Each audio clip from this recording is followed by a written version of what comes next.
خاندان برکات، برکاتی دولہا، نعرہ تکبیر، نعرہ رسالت۔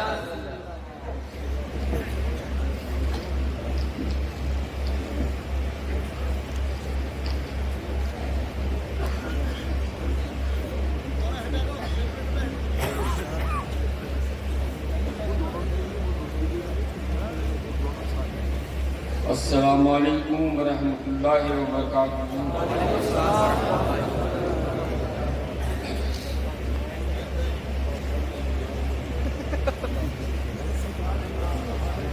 نحمدہ ونصلی علی رسولہ الکریم، اما بعد، اعوذ باللہ من الشیطان الرجیم، بسم اللہ الرحمن الرحیم۔ ورفعنا لک ذکرک، صدق اللہ العظیم۔ منبر رسول پر تشریف فرما تاج المشائخ حضور امین ملت مظلہ العالی، شفیق العلماء، رفیق ملت، برادر عزیز سید نذیر حیدر نوری، اور کیا اچھا خطاب دیا ہے چیف میاں نے، سرکار کلاں میرے فرزند سید محمد امان میاں قادری برکاتی، دیگر فرزندان خاندان، میری پشت پناہی کرتے ہوئے اساتین علم و ادب، جامعہ ایسر البرکات کے یہ اساتذہ کرام، میں حضرت اقبال میاں کو بھی دیکھ رہا ہوں، یہ چونکہ پچھلے بیچوں کے استاد تھے اس لیے ان کو بلایا، مجھے بڑی خوشی ہوئی ان کو دیکھ کر۔ میرے پیارے نونہالوں، جو کوئی نیلی پگڑی میں ہے، کوئی زرد پگڑی میں ہے، کوئی زردی پگڑی میں ہے، پھول ہیں صحرا میں یا پریاں قطار اندر قطار، پھول ہیں صحرا میں یا پریاں قطار اندر قطار، اودے اودے نیلے نیلے پیلے پیلے پیرہن، سبحان اللہ۔ آج سے کوئی بہت زیادہ دن نہیں ہوئے، یہ غالباً 1911 یا 1910 کی بات ہے کہ حضرت امین میاں کی فرمائش اور حکم پر ہم اور ندیم میاں جامعہ ایسر البرکات کے لیے اپنی ہی ایک زمین کو دیکھنے کے لیے گئے جو بالکل سڑک پر ہے۔ تو اس زمین کو دیکھا تو طبیعت تو خوش ہوئی، لیکن امین میاں نے فرمایا کہ جس جامعہ کو تم اللہ اور اس کے رسول کے کرم پر بنانا چاہتے ہو، اس جامعہ کا ظرف بہت بڑا ہوگا اور اس زمین کی لمبائی چوڑائی بہت کم ہے، تو اس کو ریجیکٹ کر دو اور کوئی دوسری جگہ دیکھو۔ پھر ہم لوگوں کے سامنے ایک مرحلہ آیا کہ کہاں کہاں جائیں، کیسے کیسے دیکھیں۔ تو الحمدللہ رب العالمین کچھ نجیب میاں کی کوششوں سے، کچھ اسلم بھائی کی کوششوں سے اپنے ہی گلشن برکات سے ملک جامعہ کی جگہ مل گئی، اور اس میں ہمارے پڑوس کے محلے والوں نے بھی بہت اتفاق کیا اور بہت ہمارا ساتھ دیا، الحمدللہ رب العالمین۔ اور ان 11 وقت میں اپنی بات کو بہت مختصر کر رہا ہوں کیونکہ مجھے معلوم ہے کہ وقت بھی زیادہ ہو چکا ہے، اور پیٹ کے اندر ایک چیز ہوتی ہے جسے الف نون تے آنت کہتے ہیں، اور آنت کی اپنی ایک پکار ہوتی ہے، تو بھوک کا بھی عالم ہے۔ میں بہت مختصراً اپنی بات کہہ رہا ہوں کہ اتنے بڑے بڑے علماء کرام جن میں کچھ موجود ہیں اور جو اس وقت موجود نہیں ہیں، ان سب کی سرپرستی سے، ان اساتذہ کرام کی شب و روز محنت و مشقت سے، اور ان طالب علموں کی شوق سے، اور نجیب میاں کی دن رات تقاضوں سے، الحمدللہ رب العالمین، اور حضرت امین ملت کی سرپرستی اور ان کی دعاؤں سے آپ نے آج وہ منظر دیکھا جسے آج اپنی آنکھوں سے دیکھا تھا۔ اللہ تعالی ہم ایسا منظر ہر برس دیکھیں، اور برکاتیوں کا اور احسنیوں کا، اور سچ پوچھئے تو مہمانان رسول کا یہ قافلہ ہر سال یہاں سے روانہ ہوتا ہوا نظر آئے انشاءاللہ تعالی۔ میں کبھی کبھی اپنی والدہ معظمہ کی مزار پر دیر رات گئے فاتحہ پڑھنے کے لیے جاتا ہوں۔ میری والدہ کی مزار جو ہے وہ حضور تاج العلماء سے اوپر حضور صاحب اور سے قاسمی کی مزار ہے، اور ان سے بھی ادھر کی طرف ان کی مزار ہے۔ جہاں پر وہ اور میرے چھوٹے بھائی سید محمد افضل مرحوم مقبول اور ان کے اوپر میرے دادا جان اور میری بڑی پھوپھی جو ہے دفن ہے۔ تو جب میں رات کو جاتا ہوں وہاں پر تو میں وہاں اندھیرا نہیں پاتا، میں وہاں خاموشی نہیں پاتا، اندھیرے کی جگہ قمقمے جلتے ہوئے نظر آتے ہیں اور خاموشی کی جگہ قرآن عظیم کی تلاوت ہوتی ہوئی نظر آتی ہے۔ اساتذہ بیٹھے ہوتے ہیں اور بچے جو ہے وہ تلاوت کرتے ہوتے ہیں، مجھے دیکھ کے کھڑ میں ان کو بٹھالتا ہوں، میں کہتا ہوں تم اپنا کام کرو میں اپنا کام کروں، تم قرآن شریف پڑھو میں فاتحہ پڑھوں۔ اور یہ اکثر ہوتا ہے، ایسا نہیں کہ ایک آدھ دفعہ ہوا ہو، یہ اکثر ہوتا ہے۔ تو اس سے ثابت ہوتی ہے نجیب میاں کی یہ بات کہ یہ اساتذہ کرام جو ہے وہ شب و روز محنت کرتے ہیں، اور یہ بچے ہمارے شب و روز جو ہے وہ علم دین حاصل کرنے کی کوشش کرتے ہیں۔ درود شریف پڑھ لیجیے، اللہم صلی اللہ سیدنا و مولانا محمد المعدنی والکرم علی وبارک وسلم۔ میں نے ایک دفعہ کہا تھا کہ ہم لوگوں کا قاعدہ ہے کہ جب ہم کچھ پڑھنا شروع کرتے ہیں، اب اس کی تفصیل میں کیا جاؤں، میرے منہ سے سن لو کہ شور مہینوں سن کر تجھ تک میں دوایا، شور مہینوں سن کر تجھ تک میں دوایا، ساقی میں تیرے صدقے میں دے رمضان آیا، ساقی میں تیرے صدقے میں دے رمضان آیا، اور نام سے رضا کے اب مٹ جاؤ برے کاموں، نام سے رضا کے اب مٹ جاؤ برے کاموں، دیکھو میرے پلے پر وہ اچھے میاں آیا، دیکھو میرے پلے پر وہ اچھے میاں آیا، وہ اچھے میاں پیارا اچھوں کا میاں آیا۔ ایک نظم لکھی ہے صاحب، اور نظم کا معاملہ یہ ہوتا ہے، بہت مختصر سنا رہا ہوں اور تحت اللفظ میں سنا رہا ہوں۔ کل جب مشاعرہ اس سے نبی ہوا تو میں غور کر رہا تھا کہ ان میں کوئی فرد بشر ایسا نہیں تھا جس نے ترنم کو اپنے پیپر کا کمپلسری نہ سمجھا ہو۔ ہر شخص جو ہے ترنم میں پڑھ رہا تھا، الحمدللہ رب العالمین۔ ارے اور تو اور ہمارے احمد میاں بھی ترنم میں پڑھ رہے تھے، لیکن میں آپ کو اس وقت تحت اللفظ میں سناؤں گا اور بہت مختصراً سناؤں گا۔ گزارش سے اتنی کروں گا کہ یہ کوئی غزل کی طرح نہیں ہوتی جس میں آپ ہر شعر پر داد دیں، بس خاموشی سے سن لیجیے گا، اس کو خاموشی سے سن لیجیے گا۔ آپ کا خاموشی سے سننا ہی میرے لیے داد کے مترادف ہوگا۔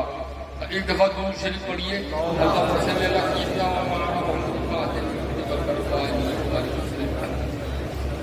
یہ نظم خاص اس رات کے لیے ہے، خاص الخاص اس رات کے لیے ہے، کیونکہ یہ رات بھی ایک خاص الخاص رات ہے۔ تو اس خاص الخاص رات کے لیے ایک خاص الخاص نظم ہے۔ عرض کرتا ہوں کہ جھولی پھیلاؤ تو بتلائیں خزانہ کیا ہے، جھولی پھیلاؤ تو بتلائیں خزانہ کیا ہے، اور یہ بھی بتلائیں کہ منگتوں کا طریقہ کیا ہے، یہ بھی بتلائیں کہ منگتوں کا طریقہ کیا ہے۔ اور درگاہ صاحب برکات کے دروازے سے، درگاہ صاحب برکات کے دروازے سے غور سے دیکھو کہ ایک نور سا چھنتا کیا ہے، غور سے دیکھو کہ ایک نور سا چھنتا کیا ہے۔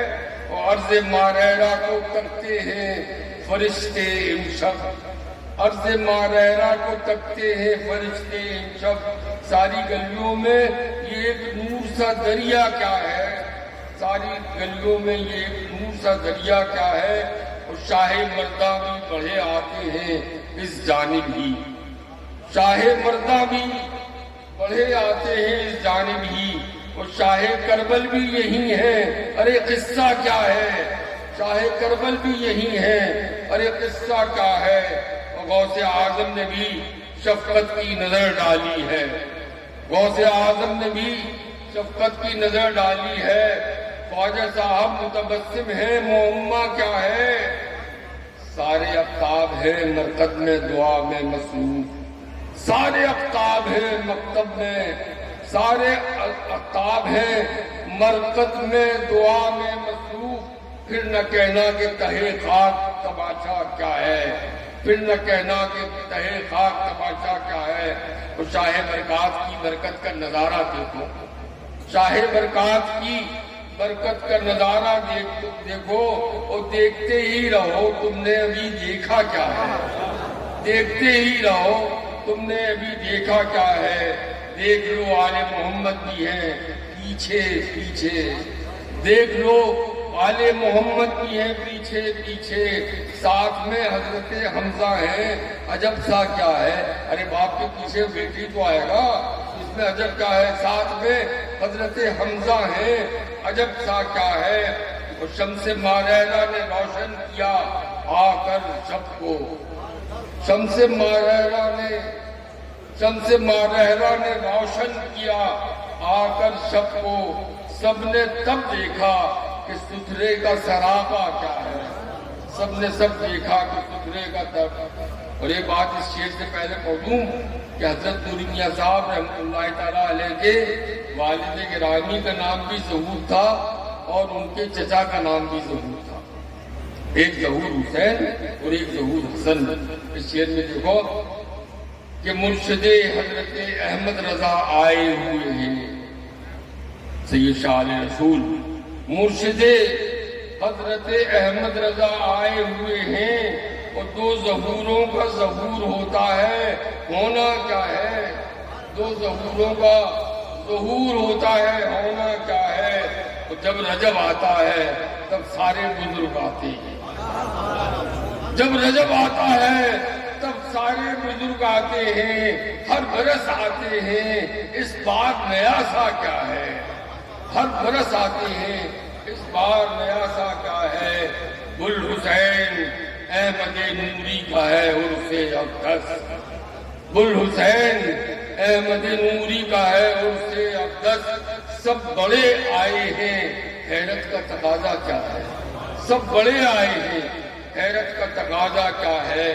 لاڈلے اور چہیتے کی خوشی کا دن ہے، لاڈلے اور چہیتے کی خوشی کا دن ہے، صدقہ دینے چلے آئے ہیں، معمہ کیا ہے؟ صدقہ دینے چلے آئے ہیں، معمہ کیا ہے؟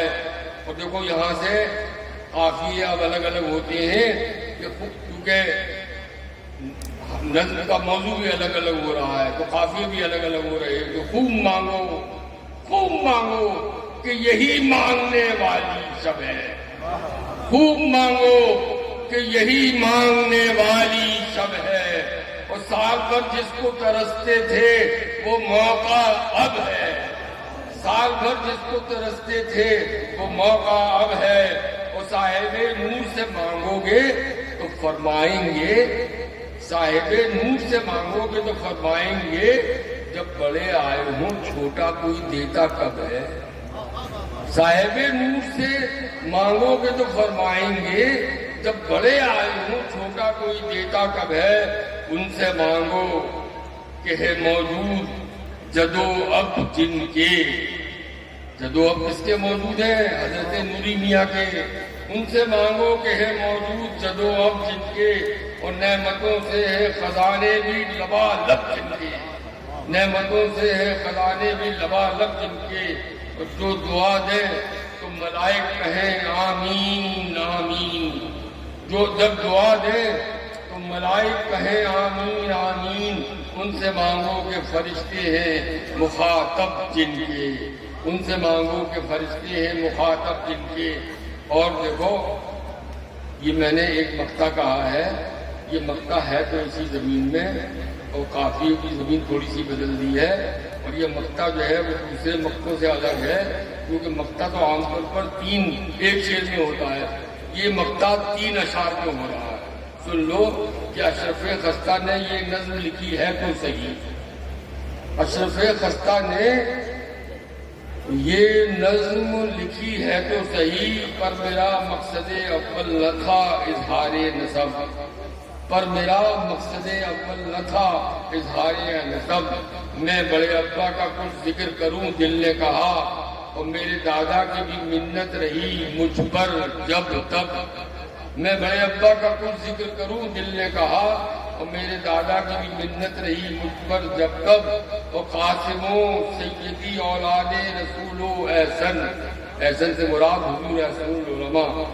قاسموں سیدی اولاد رسول و احسن، میں غلام کا ہوں سیدھا ولی بے فن بے ٹھپ، اشرف خستہ نے یہ نظم لکھی ہے تو صحیح، پر میرا مقصد اول نہ تھا اظہار نسب، اور جھولی پھیلاؤ تو بتلائیں خزانہ کیا ہے، اور یہ بھی بتلائیں کہ منگتوں کا طریقہ کیا ہے، اور یہ بھی بتلائیں کہ منگتوں کا طریقہ کیا ہے، اور آخر میں کہتا ہوں، دوبارہ دہراتا ہوں اس شعر کو، کہ ان سے مانگو کہ ہے موجود جدو اب جن کے، اور نعمتوں سے خزانے بھی لبا لب جن کے۔ میں اپنی اس گفتگو کے بعد اور اس ٹوٹی پھوٹی تو بندی کے بعد، مجھ سے دلی کے خان صاحب ہیں، خان بھائی ہیں، وہ کہا کرتے ہیں کہ حضرت ہمیں موٹے موٹے لفظ سمجھ میں نہیں آتا، جو بھاری بھاری فارسی زدہ اور عربی زدہ شعر ہوتے ہیں وہ سمجھ میں نہیں آتے۔ الحمدللہ کہ جو یہ بچے سارے فضیلت باندھ کے جا رہے ہیں، یہ فارسی اور عربی کے موٹے موٹے لفظ سمجھیں گے، لیکن میرے پیارے برکاتی تو وہی لفظ سمجھتے ہیں جو دل سے نکلتا ہے اور دل میں پڑتا ہے۔ تو ہم کوشش کرتے ہیں کہ ان اپنے برکاتی بھائیوں کے سامنے، اپنے جنتی بھائیوں کے سامنے سادہ سادہ زبان میں گفتگو کیا کریں۔ اور اب سنو کہ اب میرے والد محترم علیہ رحمت و رضوان حیات ہوتے تو فرماتے کہ اب شب کی زلفیں کمر کے نیچے آ گئی، شب کی زلفیں، رات کی زلفیں کمر کے نیچے آ گئی۔ اس کا مطلب یہ کہ آدھی رات بیت چکی۔ اب جب آدھی رات بیت چکی ہو تو اس وقت جو ہے وہ اختتام کا بہت اچھا شگون ہوتا ہے۔ اور اختتام کے لیے کون آنے والے ہیں؟ وہ آنے والے ہیں جن کے راستے کا کوڑا کرکٹ صاف کر کے میں جا رہا ہوں۔ میری مراد ہے تاج المشائخ امین ملت حضور سید محمد امین میاں قادری صاحب سجادہ خانقاہ قادریہ برکاتیہ سے کہ حضرت کرم فرمائیں اور اپنے غلاموں کے لیے دعا فرمائیں۔